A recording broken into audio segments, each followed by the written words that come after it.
at this. Hear this. Many pastors have preached this thing wrong. They said, with my mind, I myself serve the law of God, but with the flesh, the law of sin. And one of them said that so long you are living your flesh here, your spirit is going to help. It doesn't matter what your flesh do. Please listen to me. It's called the dual nature theory. It's a wrong doctrine. The believer in Christ does not have a dual nature. You have one nature. And that nature is the nature of the Son of God. Because you have now received the spirit of adoption. So you have one nature. So why was Paul complaining? Listen to me. Someone said to me, said, sir, if Paul could rise and fall, who am I? You may not say it to me, but some of us are saying it in our spirit now. Say it is normal to struggle, but so long you don't stay down. Hear this. The man that was saying this was Paul. We agree.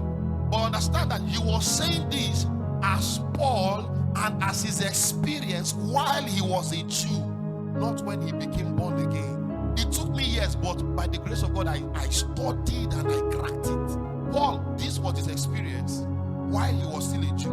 Now, when he became saved, became born again, his experience changed. Now, let's look at Romans chapter 8, verse 1. It's still the same letter. There is therefore now no condemnation to them which are in Christ Jesus, who walk not after the flesh, but after the Spirit. Now, the word condemnation here means disadvantage. Verse 2. For the law of the Spirit of life in Christ Jesus has made me free from the law that I was complaining about. Can you see how it's making sense now? By joining the flow of God. Verse 3. He said, for what the law could not do, in that it was weak through the flesh, God sending his own son in the likeness of sinful flesh, and for sin, condemned sin in the flesh. So it is possible to condemn sin in the flesh.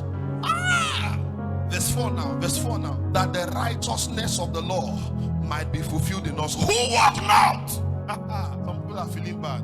That the righteousness of the law might be fulfilled in us, who walk not after the flesh. So the man that is truly the righteousness of God in Christ Jesus is not the man that shouts I'm righteousness and goes ahead fornicating. No, sir. It's the man that walks not after the flesh. So in whose life is the righteousness fulfilled? In the man that walks not after the flesh, but after the Spirit. So who is a son? A son is one that is ruled by the law of the Spirit